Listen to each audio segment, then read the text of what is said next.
Got your YouTube running then. Okay. You guys can see my screen? Yeah. Yes. Okay. Morning all. Thank you for joining in for our BIOS webinar series. It's kind of a long-running series of core topics for trainees where the aim is to cover all core curriculum topics for orthopedic trainees. And today we're doing knees, and I'll talk about this session. But it's, as I said, it's a long-running series, and there are more sessions planned in future. So our aim is to cover all core curriculum over the next 3 years, cover all topics and curriculum over the next 3 years. And for knee, we already done one session on knee trauma in September, and today is, of course, a basic science session. And then the next session planned is for ligaments, and then there will be another session on arthroplasty. So for today, I should pause this here.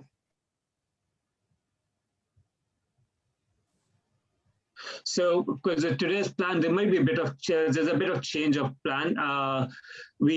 So I'm Sanjeev Anand, I'm a knee surgeon at Leeds. My colleague Amit Chandrathreya is kind of very experienced, well-renowned knee surgeon in Wales. And this session is we'll start with some basic science talk by Dr. Asim Gauri. He's a research fellow doing PhD in osteoarthritis. So I thought he'll be a good person to tell us kind of lay orthopedic surgeons about osteoarthritis.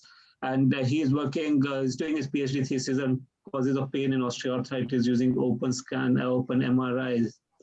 And within the next, we're going around, I'm afraid we're changing the order, and next will be Mr. Patrick Foster, and he's going to talk about deformities around the knee joint, and then we'll do some questions at that stage before we move on to the second half, and we'll have a radiological assessment of bone tumors by Dr. Sridhar Kamath, and then surgical approaches and Mr. Raghbir Kaka. And I'm sure when Amit starts their session, he will introduce my colleagues. And really thank you to all of them to give their Sunday, and thanks to all the attendees for coming in on a Sunday.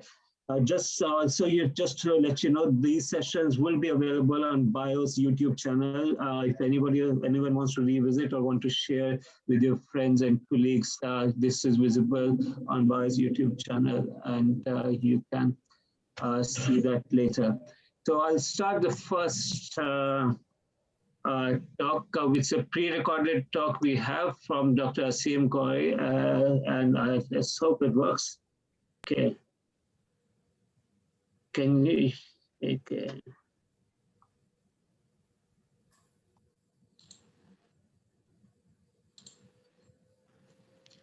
So, hello, my name is Asim Gauri. I'm a rheumatology registrar and a clinical research fellow based at Chapel Allerton Hospital.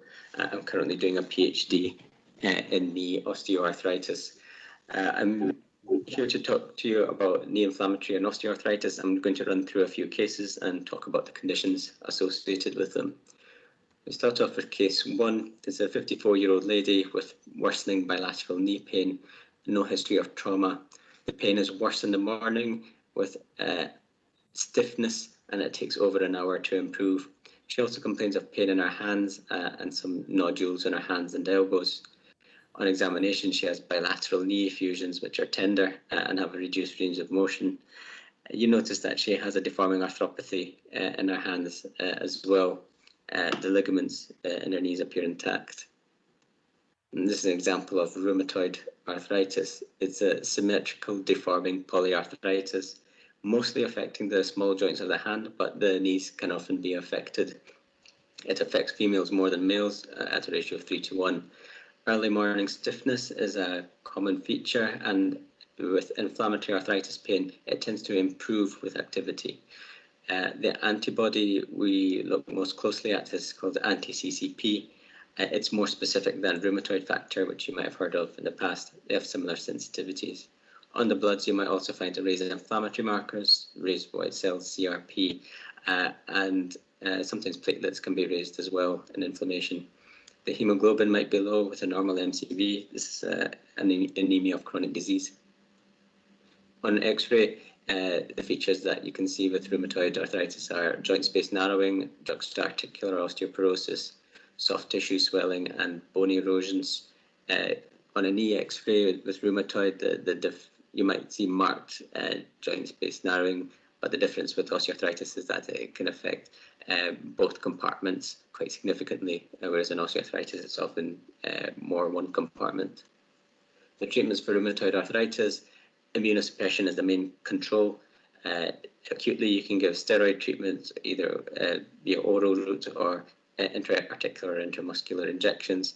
You can use DMARDs for long-term control. Methotrexate is the most common drug that we use, but there are other ones like sulfasalazine or hydroxychloroquine. And in more refractory disease, we treat them with biologic drugs, usually if they fail 2 DMARDs. These are more expensive drugs targeting various parts of the immune system like TNF. Analgesia is often important, and the patients tend to respond more to non-steroidal anti-inflammatory drugs. Physiotherapy and occupational therapy are very important for the patients as well. And a lot of these patients do need early joint replacement with the amount of damage that might occur. Case 2 is a 40-year-old gentleman who has a chronic right knee pain and swelling. He also complains of some Achilles pain. He has no history of trauma and there's not been any changes in his activity levels. The pain is worse in the morning and improves with activity. His CRP is raised, his urate level is normal, and his anti-CCP is negative.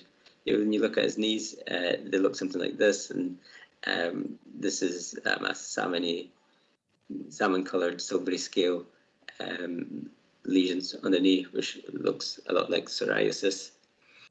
It's an example of psoriatic arthritis. It's a chronic inflammatory arthritis associated with skin and nail psoriasis, although a proportion of patients don't have a history of skin or nail psoriasis. It can be symmetric in distribution or asymmetric, which is a bit of a difference from rheumatoid arthritis. It can affect the spine as well and cause spondylitis, and it can also cause enthesitis, which is why this patient had Achilles pain. Dactylitis can be a feature of psoriatic arthritis as well, which is where the whole finger becomes swollen, and that makes it look like a sausage.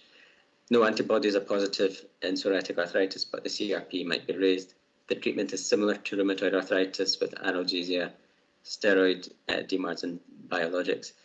Just if you give steroid, you have to warn them when it's wearing off that this might worsen their psoriasis. Case 3 is a 30-year-old gentleman who has an acute onset right knee pain and swelling. He denies any trauma. He says that he had an episode of food poisoning 2 weeks earlier. When you examine his knee, he has a right knee fusion, which is tender and has a limited range of movement. His ligaments appear intact. His inflammatory markers are raised, and when you aspirate the knee, there was high white cells, but no organisms or crystals seen. And this could be an example of reactive arthritis. It used to be called Reiter syndrome. We don't use that term anymore. It usually affects young adults and men more frequently. It tends to affect large joints and is usually asymmetric, but can also be symmetric in distribution. If it occurs after infection, it's usually 1 to 4 weeks after, and the gastrointestinal and genitourinary infections are the most commonly implicated pathogens. In about 25% of cases, you don't find evidence of any infection.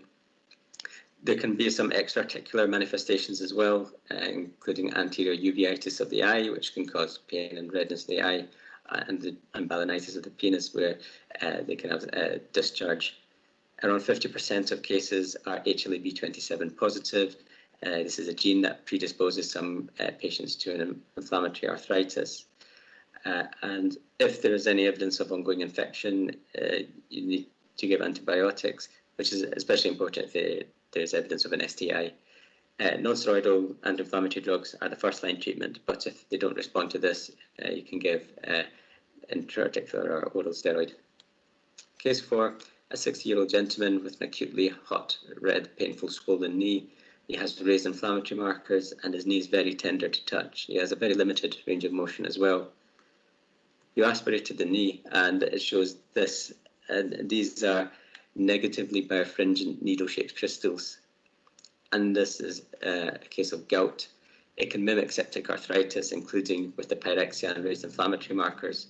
Gout is a disorder of uric acid metabolism where they deposit in the joints. Uric acid levels are raised, although it may appear normal during an attack, so don't be caught out by that. The aspirate shows negatively birefringent needle-shaped crystals. The most common joint to be affected by gout is the first MTP, and gout is very rare in premenopausal women. Certain drugs like diuretics can increase the risk of gout, so looking at the drug history might give some clues. To treat gout acutely, you want to give treatment as soon as possible. You can use non-steroidal drugs, or you can use colchicine, 500 micrograms twice a day until they're symptom-free for 48 hours. Colchicine can sometimes cause diarrhea, so just to make the patient aware. If there's renal impairment, avoid the NSAIDs, reduce the colchicine to 500 micrograms once a day. If the eGFR is very low, you can use prednisolone, 30 to 35 milligrams, or if they're not responding to the other drugs, you can use prednisolone. You can also do intra-articular steroid injections as well. To manage gout chronically, you want to lower the uric acid levels. We usually use allopurinol. Sometimes we use other drugs like febuxostat. Do not start uric-lowering therapy during a flare. You can worsen the flare.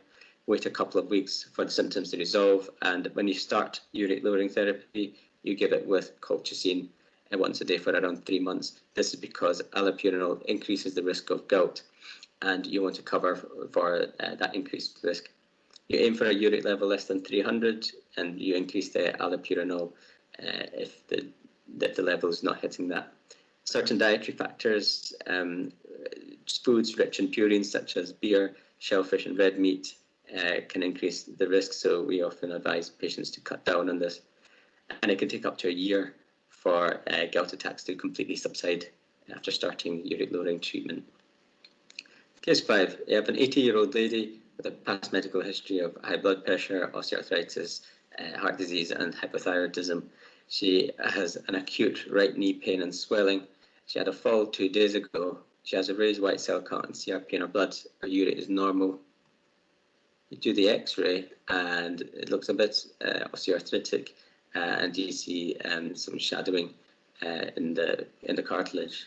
You aspirate the joint and you get these positively birefringent rhomboid-shaped crystals. And this is an example of pseudogout. The underlying condition is called calcium pyrophosphate dihydrate, or CPBD, deposition disease. When these calcium crystals deposit on cartilage, it can cause chondrocalcinosis, which you see on the X-ray. Pseudogout describes these acute gout-like attacks in patients with CPBD disease. As I said, it's positively birefringent crystals on aspirate. It can be associated with other conditions such as osteoarthritis, hypothyroidism, hemochromatosis, which is raised iron levels in the blood, and hyperparathyroidism. It's a condition that affects older patients, and sometimes it can be triggered by trauma.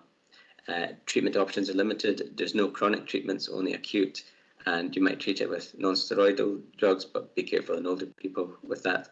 Colchicine and intraarticular or oral steroid. So finally, case 6, we've got a 70-year-old gentleman who has chronic pain in his left knee with some mild swelling. It's worse when he's walking upstairs in hills. He has early morning stiffness, 30 minutes, and the pains are worse with activity. You do an X-ray, the X-ray shows this, which is, you see some joint space narrowing and osteophytes.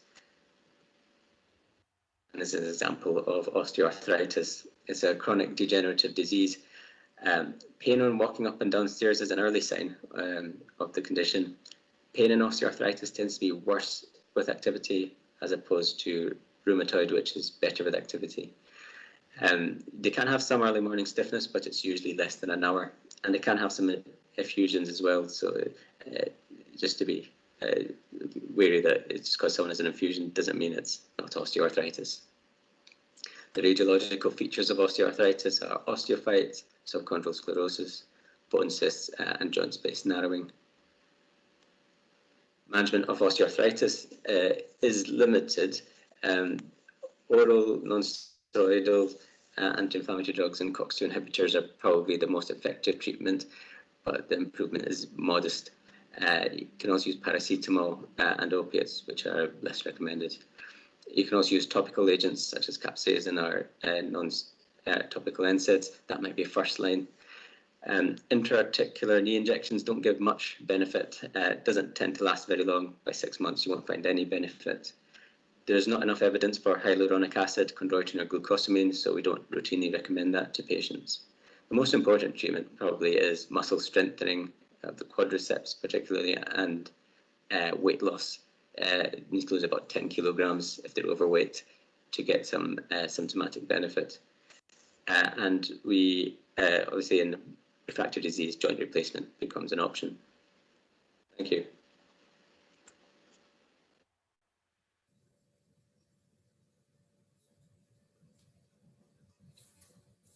You're on mute.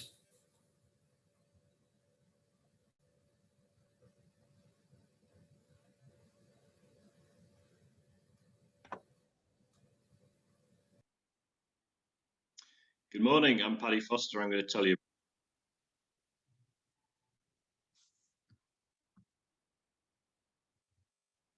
about deformity. Do you want me to do it on share screen if this isn't working? Oh, I can just alignment, coronal plane, sagittal plane, and rotation. Do not forget rotation. So you must be aware of. Do you want me to try? I'll do it from the start, shall I?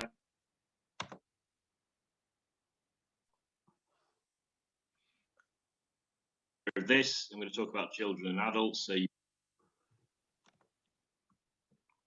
Sanjeev, if you stop sharing, Patrick can. Yeah, you need to stop. I'll share it. I'll talk. Might be a bit too much memory on it. If you stop sharing, I'll try it. good morning, I'm Paddy Foster. I'm going to tell you about deformity. I am not a knee surgeon. Yeah. So we talk about normal alignment, coronal plane, sagittal plane, and rotation. Do not forget rotation. So you must be aware of this. I'm going to talk about children and adults. So you've got to be aware of kids grow. They're born very varus, straighten out, and then actually go too far into some valgus at about age 3, and then revert to the standard nice alignment with the line going through the hip, knee, and ankle by about age 7. And this is just the same thing in graphical form, and you need to know this for example.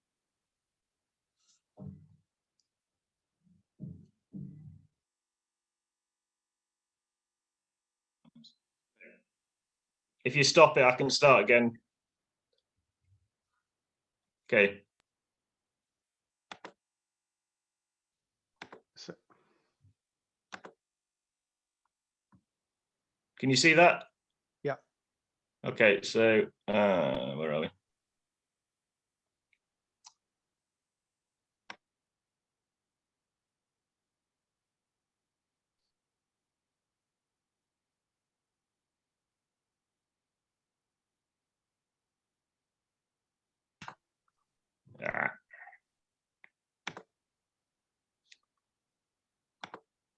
Okay, can you hear that? Can you hear me speak? We can. Right, we'll go around again. Good. So that's what I'm going to talk about. So you've heard this bit already. You know this. They ask you this about this in the exam. You know, you're born varus, you're straight by about 2, then you actually overcorrect to valgus at about 3, and then you revert to your adult position by about age 6 or 7. You need to bear that in mind, and that's just the same thing, graphical form. So this is, you know, the angles you see for, you know, your adult position. Now, we run 4-day courses purely on deformity analysis. They're not that exciting, of course, but if you're into this sort of thing, you can do that. So we can talk about angles all day within limb reconstruction. But if you look here on the, you know, kind of the AP view, what just one take-home message is the knee joint is not flat to the floor. It's amazing how, you know, it takes people a while to realize that it's not flat to the floor. It is more, why is that gone? It is more distal medially. It slopes down lateral to medial by about 3 degrees. There's different ways to describe it. Calling the tibia varus is actually quite confusing, but however you understand it, it is not flat to the floor. So On the lateral view, you've got your tibial slope going about 10 to 15 degrees backwards. And when that changes, you get sagittal plane deformity. So you've got to be aware of these angles. So why does that matter? So this is quite a cool chart, and it just shows the forces involved. So, you know, kind of the blue line, the more and more varus you are, the more and more the mechanical axis goes medially until it goes out with the knee, like on the diagram there. And that's when the forces, in terms of thousands of newtons, get higher and higher every time you stand. Same for valgus. So why does that matter? So if you look here, this is a real case recently where he's got a childhood tibia fracture, just a few degrees varus. You look at that and think, oh, that's all right. Textbooks say that's all right. However, if you look here, the consequences are quite stark. The chart relates here to the forces going through the knee with that degree of varus. And by about the age of 40, he's got quite severe bone-on-bone arthritis on that side. The left side's fine. His ankle's also worn out.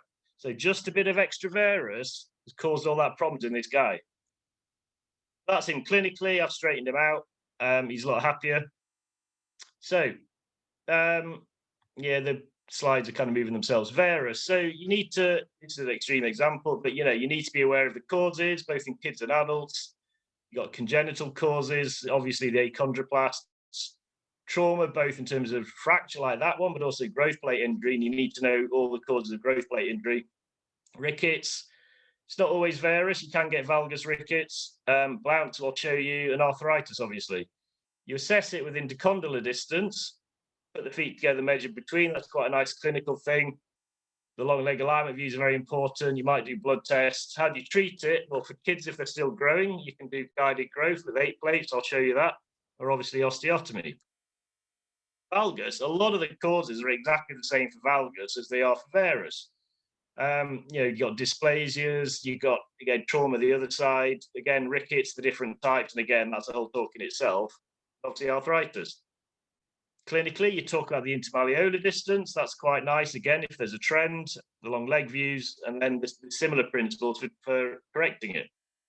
So, the other thing about valgus is that, you know, that can really affect the patellofemoral joint. You know, we'll talk more about that later. So, guided growth, that's, you know, it's getting more and more popular, partly because it's a very, you know, it's an SHO operation, it's a medical student operation. But if you get it wrong in terms of, like all operations, if you get it wrong in terms of decision making and follow-up, you can get into a whole world of trouble, as I'll show you. So this wasn't my case to start with, quite a lot of valgus.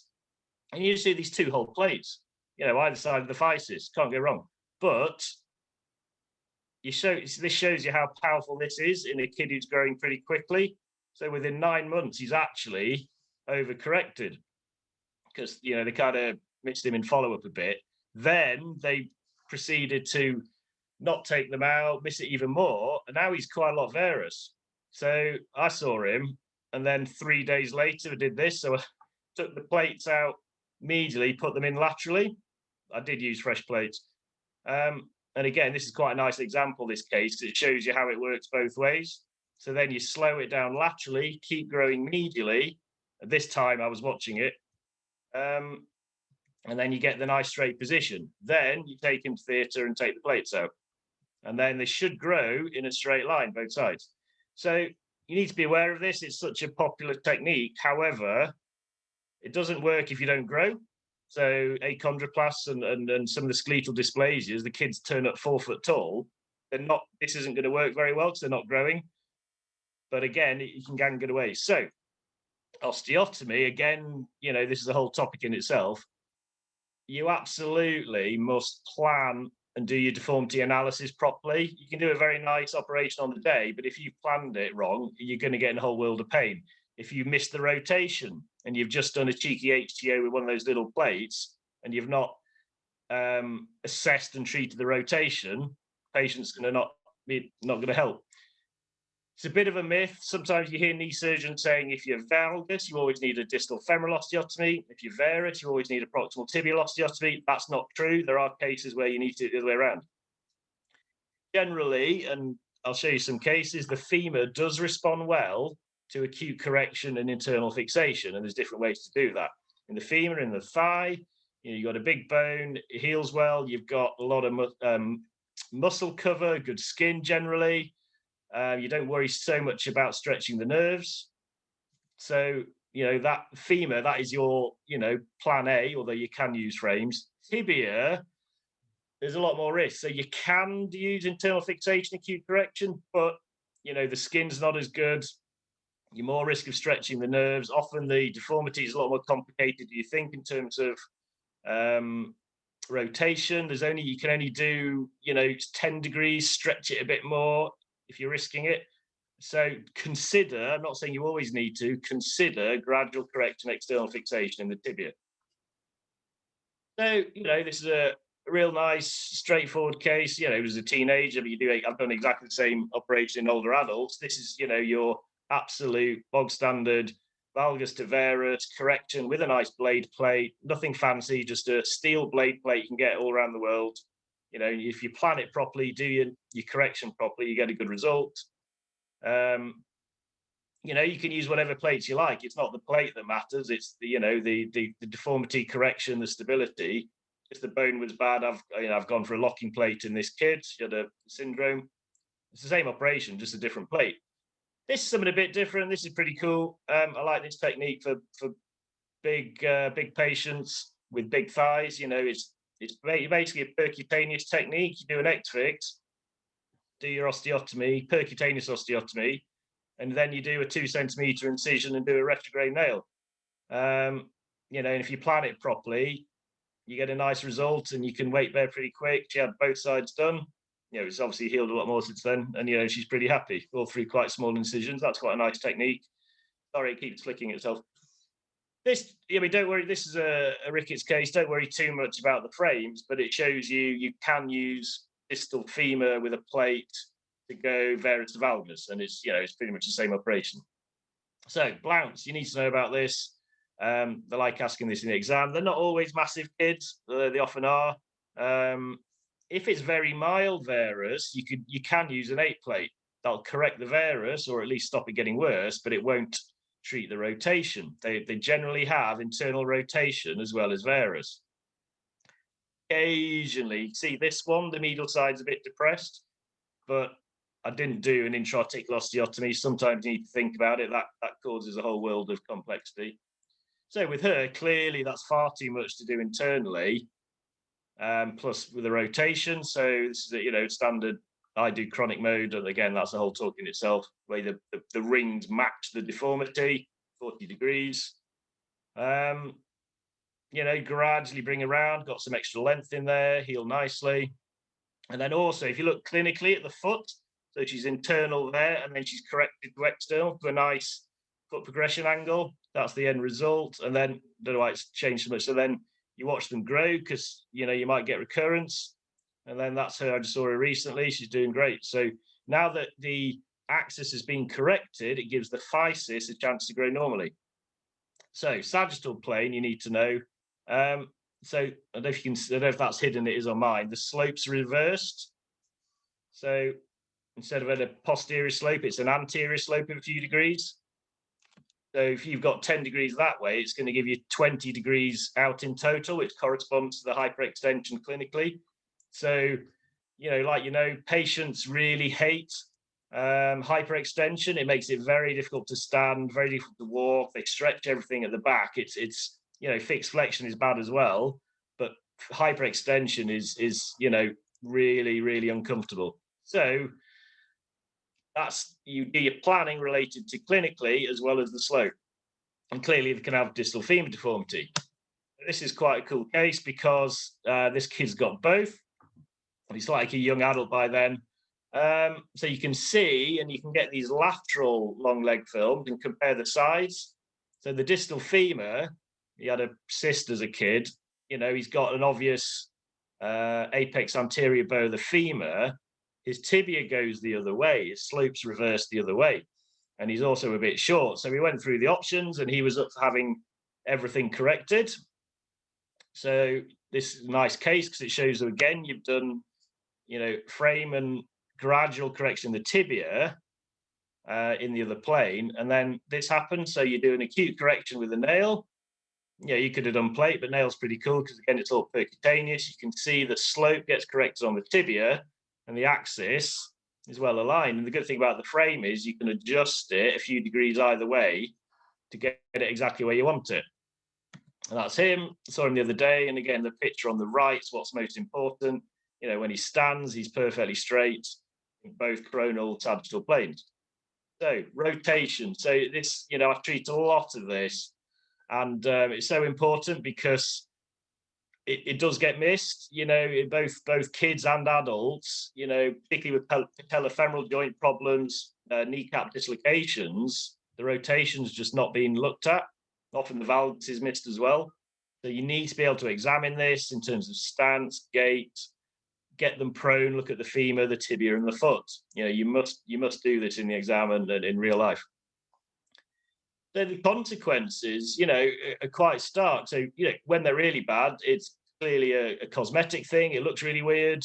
They trip over their feet. They get hip pain because they're forever trying to roll their hips externally to keep feet forward. That causes pain. And obviously, you're going to get unstable kneecaps. And this is an extreme example. She was even sent to a pain clinic, and it was actually the pain clinic who referred her to me, saying she walked with the knees pointing sideways. This is what you see clinically. You know, you have the massive internal rotation arc, you know, to 90 degrees flat there. So she's on my list for correction, but she's had to wait about a year because of COVID, but we'll see. And this is what she's going to get. So the different ways to do it, you can use, you know, plates, DHSs, whatever. I like to do it over a nail because it's percutaneous, immediate weight bearing. You know, and it heals pretty quick, transverse osteotomy. So, you know, to further make this point, with the patellar instability, which you see in knee clinics all the time, you must absolutely treat the bony deformity first, the internal femoral torsion, the valgus, before you consider the soft tissue procedures. If you do it the other way around and you do some fancy MPFL reconstruction and you've not corrected the valgus, you've not corrected the rotation, your chances of it failing are really high. So you tell these kids, we'll do the bones first. You might still have, you know, an unstable kneecap, but we'll do this first and then we can consider the, you know, the stitching up the MPFL afterwards. So you see that all the time. Okay, so don't forget rotation. So there we go. That's the great man, Alizaroff. You must understand what a normal knee looks like. Coronal plane you talk about all the time, but don't forget sagittal plane and absolutely never forget rotation. Thank you very much. Yeah, thanks, Barry. That's a really excellent talk. Could you stop sharing screen? Yeah. Okay, if you can stay for a few minutes, I've got questions for you and Asim. And if anybody wants to ask questions in Q&A, please do. And I'll kind of pass them on to the panel for their opinions. Asim, can you hear me? Could you unmute yourself if it, Asim?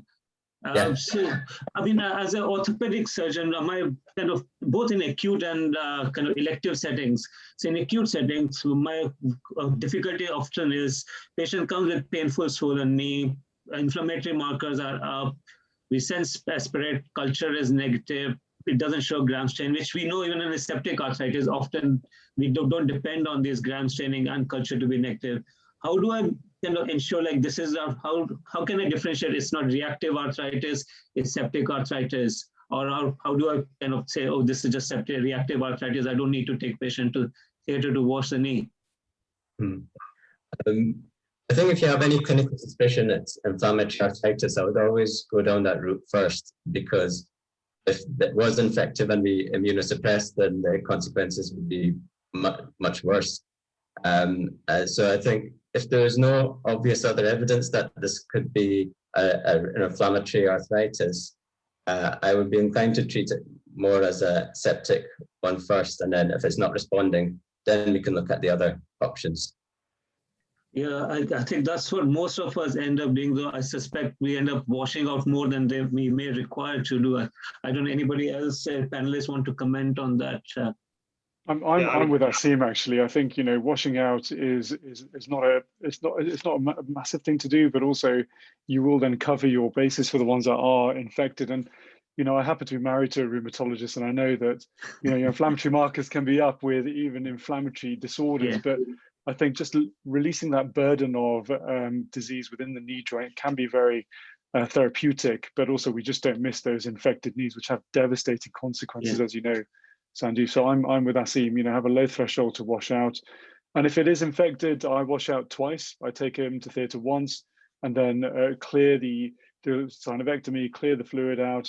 That develops a hematoma, which even the smallest amount of bacterium can then reseed. So I have in my practice, a standard practice to do a second washout 24 to 48 hours later. No, I completely agree. And I think that's really important for trainees to understand that they have a low threshold for taking patient to theatre. They're sometimes hesitant whether we take the patient to theatre. You should not really. Don't worry about backlog of cases in theatre or anything. But Steve, in a similar situation in an elective clinic, I get patients, youngish patient, painful knee, they've got some osteoarthritis. Obviously, the inflammatory markers are not up. How, they may have this bit of psoriatic patch or may not really. How do I as an orthopedic surgeon, how do I differentiate this chap's pain is due to his moderate or osteoarthritis, or whether it's some sort of inflammatory arthritis? Clinical tips and also any tips on blood tests or anything which as an orthopedic surgeon I can do in clinic to take patient to one direction, inflammatory or osteocyte?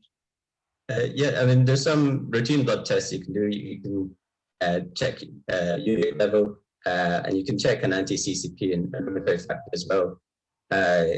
In terms of imaging, an MRI with contrast might enhance the synovitis more. That might show some evidence of inflammatory arthritis. You get a little bit of synovitis with osteoarthritis, but not to the extent than if it was true inflammatory arthritis. So if in my clinic, when I examine, if I find that patient has more of a synovial thickening rather than just effusion, is it right for me to then take a rheumatology opinion that this could be inflammatory, or should I do blood test myself first or send to rheumatology? It's not unreasonable to refer to rheumatology. It's helpful if they have the blood tests before as well, because it can help us diagnose or exclude certain conditions as well. I think doing the blood test before is helpful. Anybody wants to comment? Any panelists wants to comment? No, I just agree. Certainly with children, you can do as many scans, MRIs, blood tests as you like. There's only one way to know if the joint's infected, and that's to do a 5-minute operation and watch it out. So absolutely have a low threshold if you've got any concerns. Okay. So I see one more question before I this was maybe a bit philosophical, really. We get patients with different degree of osteoarthritis and they have a different degree of pain or pain response, really. So where do we get the pain from in osteoarthritis? Is it from synovial disease? Is it from joint? What's the source of pain? So this is what my PhD is on, trying to understand what causes the pain in knee osteoarthritis. We're not fully sure what exactly it is that makes patients experience the pain. I could probably talk about this, but I think maybe bone marrow lesions might contribute. Meniscus might also, meniscal damage might play a slight role as well. And synovitis might play a role. It might be little bits from different structures that are contributing. But my PhD, we were doing upright MRI scans of the knee. Hopefully we'll find out more information on what's causing the pain in the OA. Okay. I don't know if anybody who, all of us see lots of osteoarthritis, anybody wants to comment on that? Are we panelists, or should I move to the next question? Sanjeev, can I just say, Ragbir has to go. I think we can have more Q&A at the end. And can I request all the panelists to answer the questions on the Q&A section? There are a couple of questions there. So if they could answer them.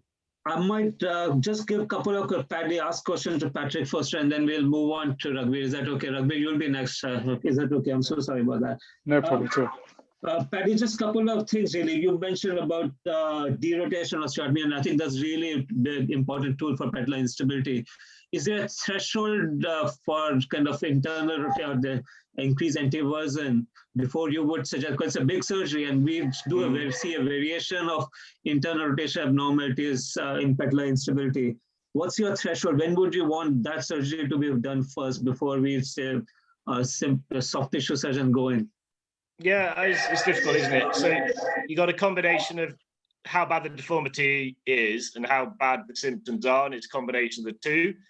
So if the deformity is really bad, so like that kid where they've got 90 degrees and they're flat on the couch, you kind of want to do it anyway. Often it's a bit of both. So certainly when they're kind of 75, even 70 degrees and symptomatic with the patella coming out, then you should probably do it. If they're 50 and symptomatic, then you shouldn't do it. So it's difficult to give exact angles, but it depends on the symptoms and how the kneecap's coming out as well. So yeah, I'd say 70 with the kneecap coming out, you should do it. Okay, so extreme kind of rotational abnormalities. Patty, just a couple more things. In terms of, you did talk about the 8 plate and how powerful it is, but we didn't discuss much about the timing of surgery, especially for trainees. Really, how do you decide when you're going to do the surgery? Because obviously you can do it, go wrong either, isn't it? Yeah, absolutely. So assuming you're not talking about a syndromic kid or fibular hemimelia, which is the whole congenital things, you go back to the charts at the start with the kids growing. So you want to wait for guided growth until 6 or 7 when they've completed that curve and reached their likely adult position. So you don't normally do it until age 7, and then obviously you've got to do it in time. So it gets frustrating. These kids are referred age 13, 14, and they've only got a few months left, and it's a real pain because the physis is just about open. You think, right, if I rush them into theatre on my next list, I might squeeze enough growth out to get 8 plates to work. So you don't want it too late either. And sometimes you do it and you tell the families, this might not get all the correction, but we'll try it. It's just a straightforward thing. So yeah, you want to be doing it between in the ages of sort of 7 and 12. Past 12, you're running a risk of getting there too late, which gets very frustrating. And then you need osteotomies instead. If they get spotted early, you can do 8 plates. They turn up too late, you have to do big osteotomies. But if you go too early, is that a problem that you get overgrowth sometime and you remove the plate, you get a rebound growth or something? Is that the issue? Yeah, you do, but that can happen any age. So yeah. But yeah, you should follow them up. I've had a kid where I've done it twice, a normal kid, because he had it did come back. So yeah, you want to keep an eye on them until they've stopped growing, ideally. Okay. One last question. I looked at your femoral osteotomy. They were all lateral opening or wedge opening osteotomy, isn't it? So any sort of closing wedge vis-a-vis opening wedge? Yeah, it depends. Yeah, it depends where you do it. Often I do a bit of both. So you can try and keep the cortex intact, but often you kind of fit the bone onto the plate, so it kind of crutches in one side, slightly open on the other. Depends on what you're doing. So if you're doing the percutaneous techniques, with the nails and things like that, it ends up being partially open on that side. To some extent, it doesn't matter too much. They say the femur can accommodate that and tends to heal, particularly if you're nice to the soft tissues and don't strip it. You'll get good healing, even in adults. I do exactly the same, procedures in adults. Okay. I don't know, Ragbir or Amit, they want to comment on that. Ragbir might want to join in for this. Yeah, no, Paddy, I found your talk fascinating. It's right up my street. Look, I mean, I do derotation osteotomies, and I think you probably see them later on down the line, and certainly the more extreme versions. That case you demonstrated with 90 degrees foot to the bed was phenomenal. I see a lot of patellofemoral instability, and we treat them at even earlier stages. So you mentioned the sort of 70-degree angle. The guys that I've been working with across Europe, Ronald van Heerwaard and these like stalwarts in knee surgery, their thresholds as low as 45. And just getting that subtle derotation corrected and something like 15 to 20% require a soft tissue reconstruction after the bone's been corrected. And in fact, you know, what they noticed was that if you tried to do the soft tissue correction while doing the derotation osteotomy, the outcomes were terrible. So for everyone who's listening out there, you know, I'm just echoing Paddy's thoughts that, you know, derotate the bone first, get that right, and then think about soft tissue much later on down the line. Regarding the femoral osteotomies, I can't remember the last time I did a lateral opening osteotomy. I do all of mine are medial closing. It does rely on getting a lateral hinge intact, and sometimes you have to put a staple or something across the lateral hinge. But in terms of bony healing, that's worked really well in my hands. But the beauty of these webinars is that you see practices, you know, that overlap and vary, and there's more than one way to skin a cat. Yeah, thank you. I wish I'd have done functional scores, but I've never regretted derotating someone. You know, likewise. I think this should be done a lot more often, I think. Okay, no, that's really good. Thanks. I'll pass on to Amit, who will take lead on the next half of the session. Thank you. Thanks. Okay, we'll leave it, guys. So thanks for letting me go. Paddy. Thank you. Very good. Thanks, guys. Wonderful. They're fascinating 2 talks, and there's still some Q&A. So I think Asim is trying to answer them anyway. So next speaker is Ragbir Khaka. He's graduated from St. George's Hospital Medical School in 2006, finished his training in London, and then did the wonderful fellowship in Basingstoke. He now completely deals with joint preservation surgery and arthroplasty. He also runs educational courses for the highest orthopedic surgical trainees in London. And he's recently come off this very successful London osteotomy meeting, which was very good. He's going to discuss surgical approaches. Thanks, Ragbir, for your time. You can start sharing now. Pleasure. Just thank you to everybody for having me here today. Sanjeev, really kind invite. Amit, we've been working closely together on the osteotomy consensus. I think that's going to be a success. And Professor BJ Singh, good to see you on here as well.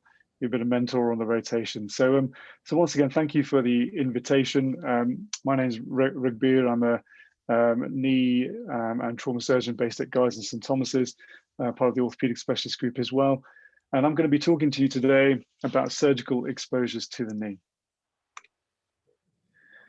So I think it's important, particularly since we've got a lot of trainees on the line, that we do applied approaches. I'm going to go through total knee arthroplasty, primary approach, revision approach. We're then going to look at it from a trauma perspective, so looking at the posterior and posteromedial plateau fixation. Going to do a bit of soft tissue and look at the posterolateral corner reconstructions, and we're going to finish off by talking about osteotomy. So the approach for a total knee replacement, I have the same position for all of my knee operations. So I always have a high tourniquet. There's been a lot of good literature recently about whether we should or shouldn't be using a tourniquet, but I still do in my practice. I use a single side support. I have 2 foot bolsters, and I commend this to everybody to try this out in your own practice. One is for deep flexion when performing the total knee replacement, and one is for 90 degrees of flexion to allow to put the components in. And I'm sure you'll find this a useful thing to do. I've always prepped the foot throughout the operation because I like to see what my alignment is like. Often we cover the foot with various things, but I simply put a glove on and iodine drape around it, and I can see exactly where my corrections are going to be, whether that's a soft tissue osteotomy or a knee arthroplasty procedure. So let's just talk about the medial parapatellar approach to start off with. This is the standard approach used for total knee replacement. I also learned the lateral parapatellar approach, which can be useful for valgus knees, but I never use it routinely in my practice. I commend using the medial parapatellar approach for all the trainees that are listening for total knee arthroplasty. You do have the option of extending this proximally for a more extensile approach, and it really allows good exposure in even revision cases. So you can go more proximally and do a snip, or you can go more distally if you need to do a tibal tubercle osteotomy. So this is the workhorse approach. In a revision setting, you may want to get better exposure when your gut is all scarred down, you can't get access to the knee joint. You need to be able to evert the patella satisfactorily. So it just takes a 45-degree angle cut described by John Insole, and it goes into the proximal quadriceps. Now, if you look at the data published on this, the advantages of this particular approach is that it has a low incidence of an extensor lag, and your rehabilitation after surgery is not affected.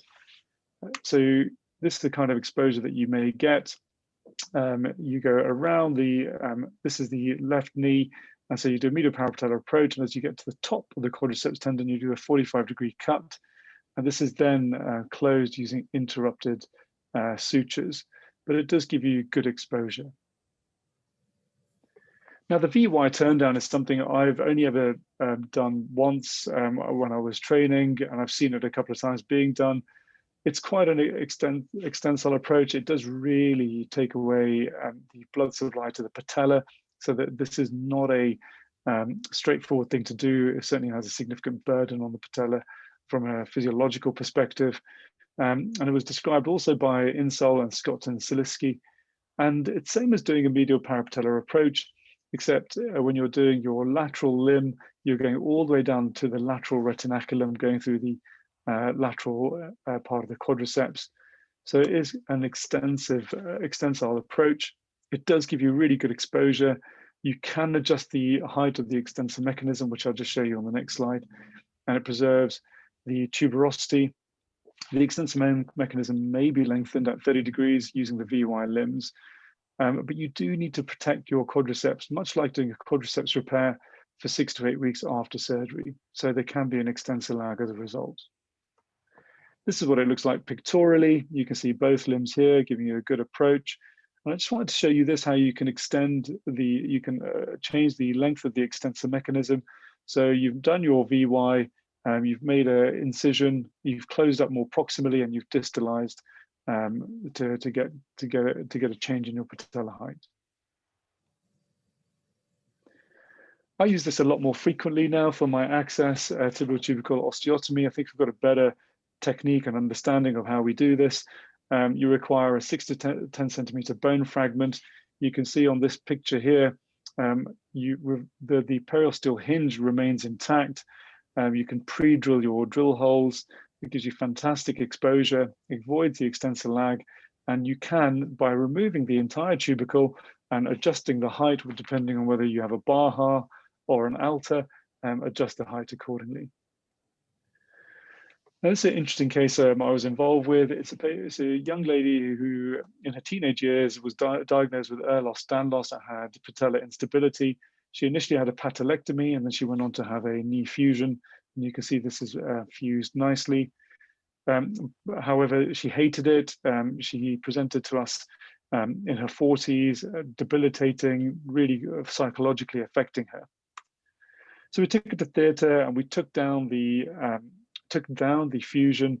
Here's the tibial tubercle osteotomy. In this case, we've left the lateral structures attached, but we've taken away from the periosteum so that we have the ability to adjust the height. There was no patella. Obviously, she had a previous patellectomy, but using the bone that was left from our bony resections, we recreated the patella. We've pre-drilled for our wires here. I've now changed these cerclage wires to fiber wire. I think that's far more soft tissue friendly, but it gives you fantastic exposure. And you can see here, these are our trial implants. We've got the ability to adjust the height as we need to, and we've formed a new pocket in the previous soft tissue and put the bone inside the soft tissue to recreate something that may mimic a patella. Here, this picture just demonstrates the osteotomy is nicely closed. You can see this is where the osteotomy was. It's compressed down nicely with the, we're tensioning the wires down, and we're able to get the patella height exactly where we want it. This is what it looks like afterwards. It's an implant that I use as part of my revision practice. It's a TC3. Some of you may be familiar with it. It's a Dupuy implant. And you can see here, this is our version of a patella. And this is the tibial tubercle osteotomy. So now let's go on to the posterior and posteromedial approaches. I first want to comment on the theory, on the columns that you may wish to address through these different approaches. You've got the anteromedial, anterolateral, posteromedial, and posterolateral columns that you may be aiming for.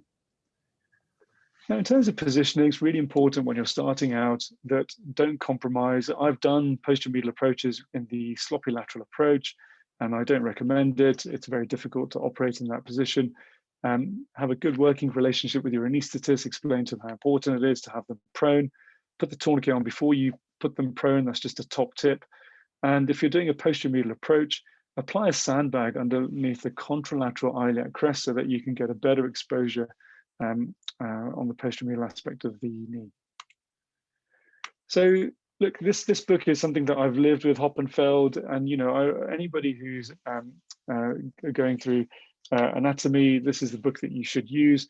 And these are the key features that you need to be looking out for when you're doing the posterior or posteromedial approach. You will commonly see the medial sural-cutaneous nerve very early on, as well as the small saphenous vein. And you can see the common peroneal nerve is not very far away. And once you've removed the medial and lateral heads of the gastroc, you have the deeper structures with the artery, vein, and nerve in that order from deep to superficial. This is the typical incision one might make. In the two that I've done, I've had a slightly more horizontal approach in the popliteal fossa. So I swing up and have a slightly more horizontal limb to it before I come up approximately on the lateral side, but this is also good. You incise the fascia, you find the vein and the medial sural nerve, and you then follow the sural nerve up. And here's the common peroneal nerve approaching here. And once you've followed the sural nerve up, you know you're safe, and you can find the vein, which is just adjacent to the tibial nerve. You've got the popliteal vein and the popliteal artery.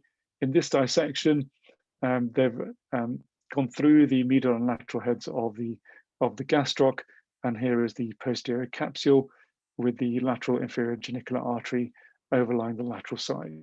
It's a really complicated procedure, and one that I would not do routinely, because you can get around the back using the posteromedial approach. But if you do need to put down a PCL avulsion, this is a good approach to consider. You can sometimes go posteromedially if there's a big enough chunk, but you do need to know this approach for your exams.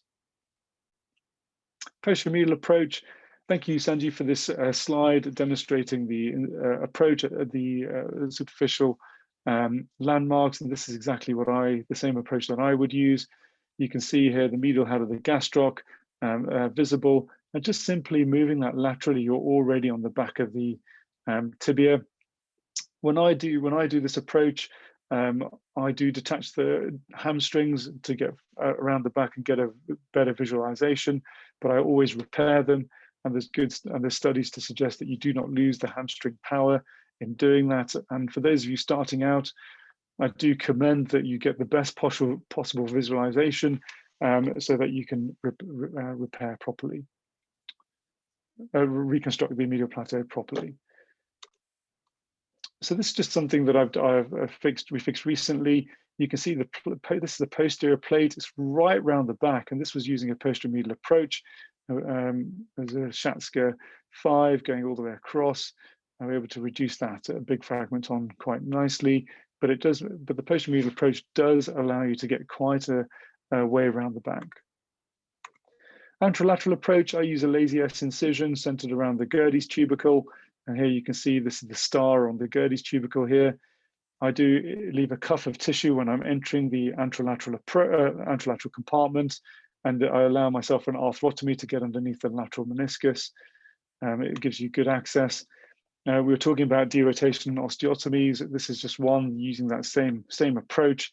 You can get good access to the back and the front to clear the soft tissue to do a safe osteotomy. You could do a tibial tubercle osteotomy at the same time. So it does give you a good approach. For those of you budding soft tissue knee surgeons, this is a picture that I've taken from Jorge Chahala's website, the same approach that I would use.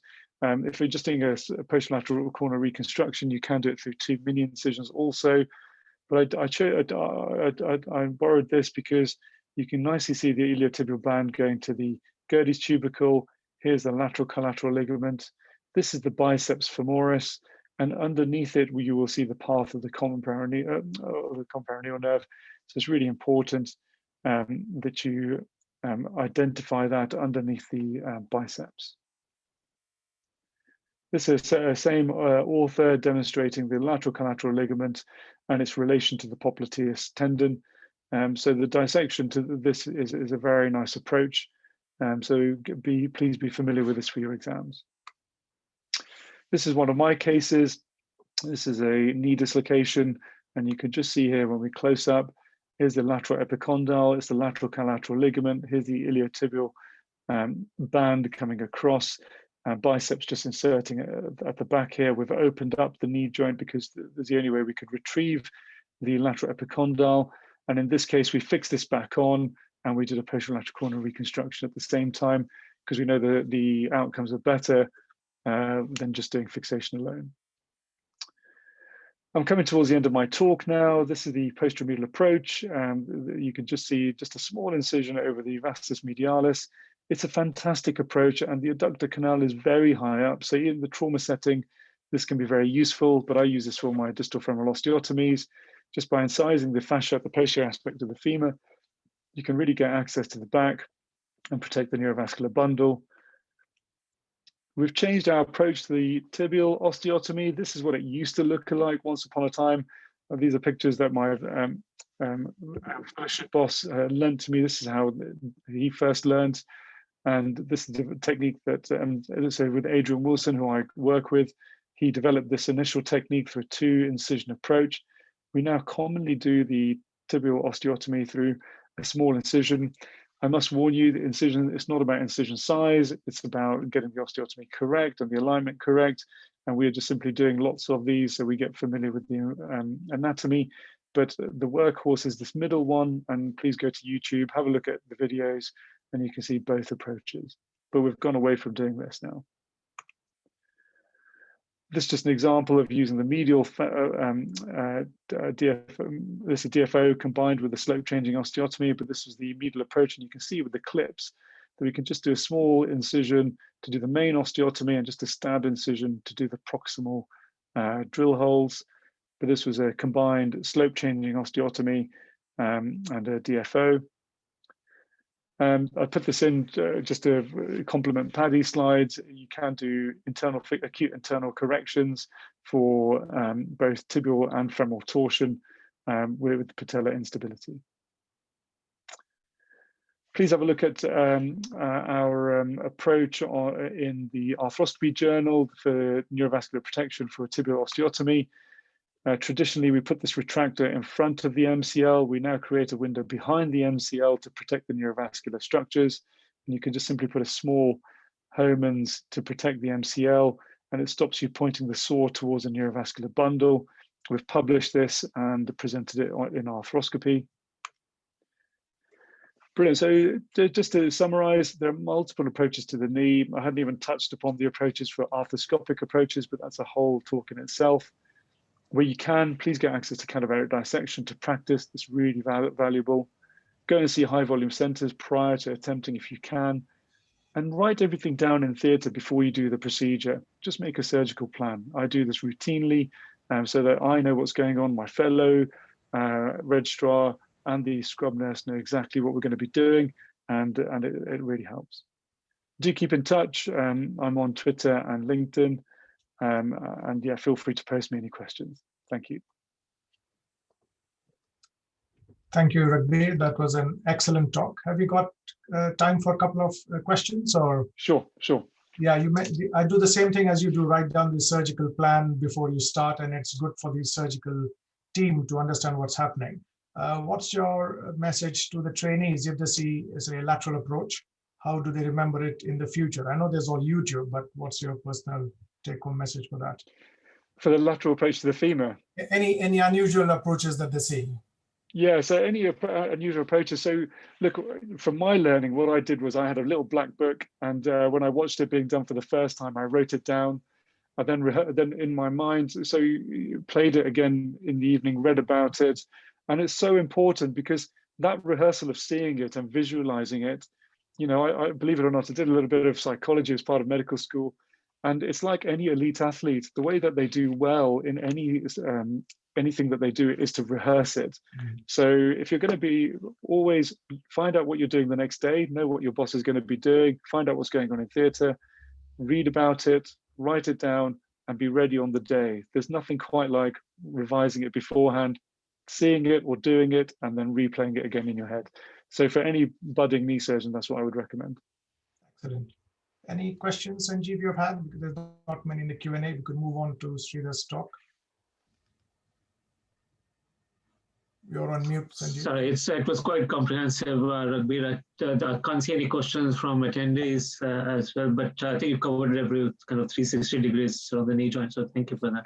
Excellent. Thank you for having me, guys. Thank you. Thanks, Ragbir. Thanks for joining. Next is from Cardiff. We have Sridhar Kamath, who's a consultant MSK radiologist. He works at the University Hospital of Wales. He is also on a clinical lecturer, and teaches extensively on our orthopedic trainees sessions. Sridhar's talk is going to be on how to detect musculoskeletal tumors. I'm just going to start sharing his screen.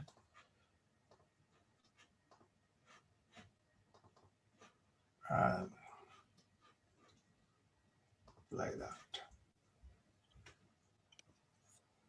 Good morning. I will be talking about radiological assessment of bone lesions. So I'm hoping that at the end of this talk, you'd be able to recognize what an aggressive bone lesion looks like, formulate a reasonable differential diagnosis in a very logical manner, and I hope you'll be familiar with some of the common bone lesions that we come across.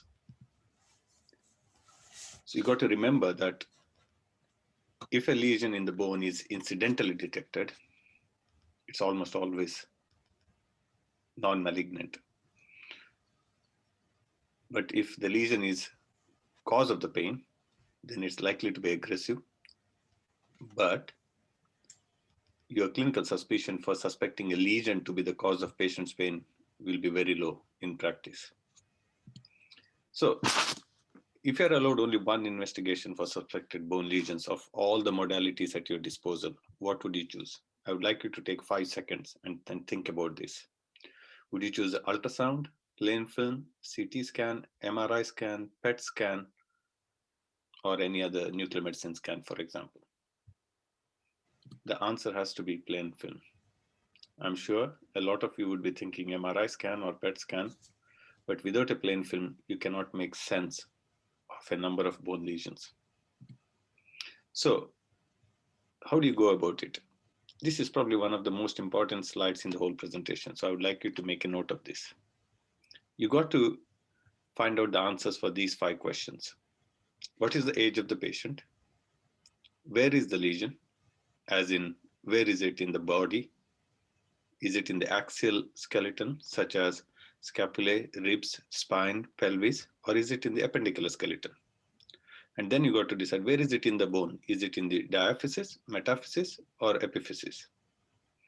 You got to answer the 3rd question. Is this a single lesion or multiple lesion? I accept that at the time of presentation, you may not have the answer to that question, but you could look back at any previous investigation done to see if there is any similar lesions elsewhere. Then the 4th point, does this lesion in itself look aggressive or non-aggressive? How do you radiologically say if a lesion looks aggressive or not? We'll come to it in a minute. The 5th question is, what is the tumor made of? As in, is it made up of soft tissue, which is simply means a hole in the bone? Or is it made up of calcium, or a chondroid matrix, if you like? Or is it made up of bone, or an osteoid matrix? Once you try and answer these 5 questions, you will narrow it down to a sensible and reasonable narrow differential diagnosis. Why is age so important? As you can see, age is more important in the context of bone tumor than any other malignancy in the body. Because you could see from this graph, for example, that if a lesion occurs in the 1st and 2nd decade of life, you're unlikely to call it myeloma. And similarly, if the lesion occurs in the 6th and 7th decade of life, you're not going to call it simple bone cyst. So age is extremely important. Without knowing the age of the patient, I wouldn't even dare to give a differential diagnosis of a bone lesion. The next question you got to answer is, where is it in the body? As you can see, certain malignancies have predilection for axial skeleton, and certain malignancies or bone lesions have predilection for appendicular skeleton. If a lesion occurs in the elderly man in a pelvis, for example, you got to be thinking of chondrosarcoma, lymphoma, myeloma. Whereas if in the appendicular skeleton, osteosarcoma is more likely. By the way, we are only referring to primary bone tumors here, or bone lesions. We're not talking about metastases. So obviously, I don't need to tell you where the epiphysis, diaphysis, and metaphysis in the bone are. But why is this important to know where in the bone the lesion is? As you can see from this picture, for example, a number of lesions tend to occur in the metaphysis, so it doesn't really help you narrow down the differential. However, if they occur in the epiphysis, there are not many lesions that occur in the epiphysis. A good example would be in an adult, a giant cell tumor, or in a child, chondroblastoma. So even if you remember these two diagnoses for a lesion in the epiphysis, you're doing pretty well. Similarly, in the diaphysis, we get predilection, for example, of round cell lesions, Ewing sarcoma, or even lymphoma can occur in the diaphysis. So it's very important to know which part of the bone is affected. The third question you need to answer, is it solitary or multiple? Because if it's multiple, there are many lesions which can occur, which can be multiple. However, some lesions are extremely rare to be multiple in the body. So if you know if it's single or multiple, again, you can narrow it down your differential.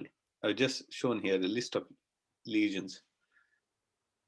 No, it's not an exhaustive list of lesions which can occur in multiple lesions, multiple bones simultaneously. So coming down to the fourth point, how do you tell if the lesion is aggressive or non-aggressive? You got to be able to answer these 4 points. What does the margin and zone of transition look like? What do I mean by that? What I mean by that is, am I able to draw confidently around the lesion? Am I able to demarcate where the normal bone ends and the abnormal tumor begins?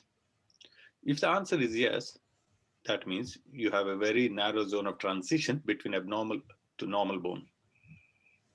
And the lesion is likely to be a non-aggressive or benign. If the answer is no, that means you're not able to clearly draw around the lesion, or the zone of transition from normal to abnormal bone is quite wide, and you're not able to tell where one begins and the other ends. You say it's got a wide zone of transition, so it's more likely to be an aggressive or malignant lesion. Then you see the pattern of destruction. If it's a single well-defined hole in a bone, it may be non-aggressive. However, if you find multiple well-defined holes in the bones, it's more likely to be aggressive. And if you find multiple ill-defined bones, it's likely to be even more aggressive. Then you answer the third question, is there a periosteal reaction? If there is, what does a periosteal reaction look like? Is it a benign appearing periosteal reaction, or is it aggressive appearing periosteal reaction? And then you try and answer the question, is there a soft tissue component? You may or may not be able to say this in the plain film often. You may need other investigation, but the larger the soft tissue component in general, the lesion tends to be more aggressive. But remember, this only applies to primary bone lesions. You cannot use this criteria to assess aggressiveness of a secondary lesion or a metastasis. So, but also remember that any lesion that necessarily looks aggressive is not always malignant. Can you think of something that can mimic malignancy but look aggressive? I'll give you 5 seconds. Infection. Infection can look very aggressive. So always remember infection as a differential diagnosis to malignancy when the lesion looks aggressive. And not everything that looks benign or well-defined is non-aggressive. For example, a myeloma deposit can be very well-defined, but it's still an aggressive disease or a malignant disease. So coming down to point 4, and let's dissect it down. How do we tell a lesion is aggressive or non-aggressive?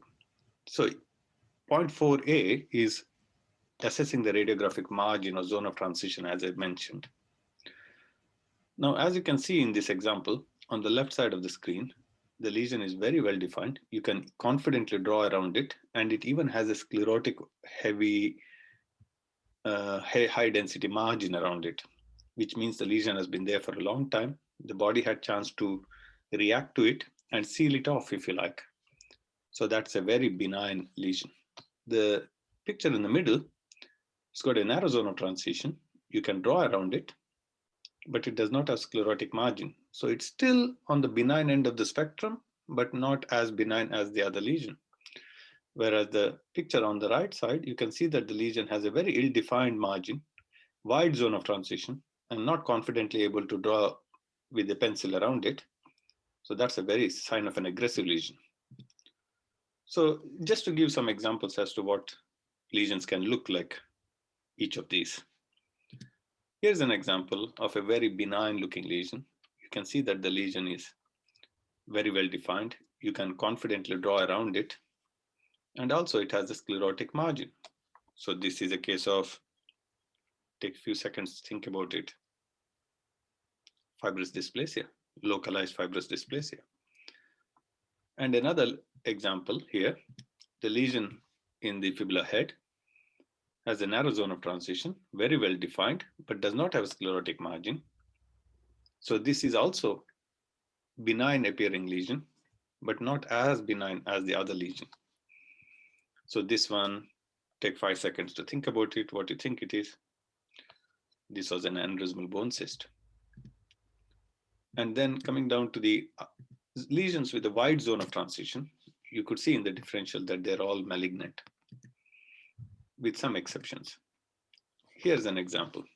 You can see that there is lucent lesion in the distal femoral diaphysis and metaphyseal region. It's ill-defined. You cannot draw confidently around it. So it has a wide zone of transition. And this turned out to be a malignant lesion, such as an osteosarcoma. So coming down to the pattern of destruction, as I said, if you find a single punched hole in the bone, you may be talking about slightly benign end of the spectrum. Like in here, there's a single punched hole. If you have multiple holes, you're more likely to be dealing with an aggressive lesion, as you can see from the differential diagnosis. And as you can see in this example here, you can see the multiple holes. Even though each of those holes are very well defined with a narrow zone of transition, the fact that you have multiple lesions makes it more aggressive. Not always, but you got to consider whether it's an aggressive lesion. If you have multiple and each of those holes are ill-defined, you are dealing with a very aggressive lesion. We call it a permeative lesion. For example, in this case, you got a big hole in the center and then you got multiple other holes around it. And each of these holes are not well defined. They are ill-defined with a wide zone of transition. So this is a very permeative lesion and an aggressive bone lesion. This turned out to be lymphoma. So how do you assess the periosteal reaction? There are numerous descriptions of periosteal reactions, as you can see. However, if you find that the periosteal reaction is thick, it is smooth, and it is continuous, you're dealing with a benign disease, a stress fracture, for example. However, as you can see in this picture on the right, the periosteal reaction is thin, it's interrupted, it's spiculated, and it comes in all kinds of shapes and forms like pleomorphic. So that's a very aggressive bone lesion, osteosarcoma, for example. As I said, you got to be able to assess the soft tissue component. The larger the soft tissue component, generally the lesion tends to be very aggressive. For example, in this MRI picture of a mid-femur, the femur is in the center and the white or the high signal intensity lesion is a soft tissue component encircling the femur. So this is Ewing sarcoma.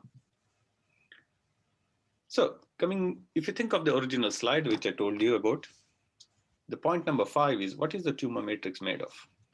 If it's just a soft tissue and a hole in the bone, you have a wide differential. It's very hard to narrow it down. However, if you find that the tumor matrix has parts of cartilage in it, then your differential tends to be something which has the word chondro in it, like enchondroma, chondroblastoma, chondromyxoid fibroma, chondrosarcoma, etc. If you find that the lesion has bone, Then you have osteoid matrix, and then the differential involves the word osteoid in its names, such as osteoid osteoma, osteoblastoma, or osteosarcoma. So how do osteoid and cartilage matrix look like? Osteoid matrix tends to be much brighter, almost like ivory. It can mature into corticomedullary differentiation. It can have sometimes trabeculae, whereas the cartilage seems to be like dots, rings, arcs, spiculated, cauliflower-like, popcorn-like, various descriptions, but not as dense as the osteoid. In practice, it can be difficult to differentiate sometimes. An example here, a lesion in the head and the neck of fibula, very ill-defined, wide zone of transition, appears to have spiculated, malignant-looking periosteal reaction, but also has density. It's dense ivory-like. So you know that you're dealing with an aggressive lesion. At the same time, because you know that the bone, the tumor matrix is made of bone, you could call it osteosarcoma, and this was an osteosarcoma. An example here, a lesion in the humeral head. It has got arc-like calcification, slightly cone-like calcification. This is a lesion that contains chondral material. So this turned out to be benign. So this was an enchondroma. So in summary, if you have to remember one slide of the whole presentation, I would like you to take home this particular slide. You got try to answer the good morning for this because it involves the epiphysis. Hi, sorry, Sridhar. Yeah, no.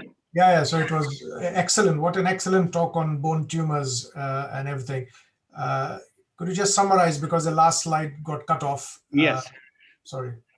Yes. I mean, as I said in the slide, sometimes people jump into giving a differential whenever they put an X-ray in front of them. You don't have to. You need to know answers to a few things before you can make a sensible differential diagnosis. You need to, first of all, know the age of the patient. Without knowing the age of the patient, you should not even try to give a differential because it's so important. Then obviously you got to have all the other information in hand, whether it's a single or multiple, which bone is affected. And I hope from this presentation, you're able to at least think of, look for the features that will tell you whether the lesion is aggressive or not. And of course the matrix, and then you put all this together to kind of form a reasonable diagnosis as to whether it's aggressive or not, and whether you can say anything more based on age and the matrix. No, it was excellent. Even I could understand your talk, Sridhar, so that is wonderful. There's a question from the delegate: is non-ossifying fibroma and fibrous cortical defect the same thing? They're essentially the same thing, but in literature, the distinction has been made based on size. So if it's more than 2 centimeters, we tend to call it a non-ossifying fibroma. If it's less than 2 centimeters, we call it fibrous cortical defect, but they're essentially the same thing, yes. That was, any questions you have, Sanjeev, from your side? But that was excellent, I thought. No, it was again quite comprehensive and really excellent talk. Really enjoyed listening to it. So thanks, Sridhar. Thank you. Thank you. No, thanks for inviting me to this webinar. Oh, excellent. Yeah, thanks. So I'd like to thank all the panelists from today, from Paddy to Ragbir, Sridhar, and Asim for giving this excellent talks today. I will hand over to Sanjeev for final little thoughts. Okay, thanks, Amit. Thank you for your help with conducting this seminar, and thanks to BJ and Nitish for supporting and Amit for supporting all that. So this talk will be available on YouTube if any one of you want to visit it later on Bias channel. And as I mentioned before, I might show what are the upcoming talks.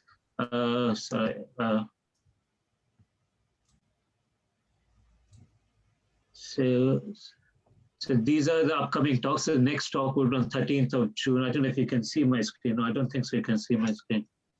Okay. Anyway, 13th June, the next talk is on a hip by Mr. Chandran. So if hopefully some of you can, at least all of you can join, it would be good. So thank you for your time for giving up your Sunday. Thank you.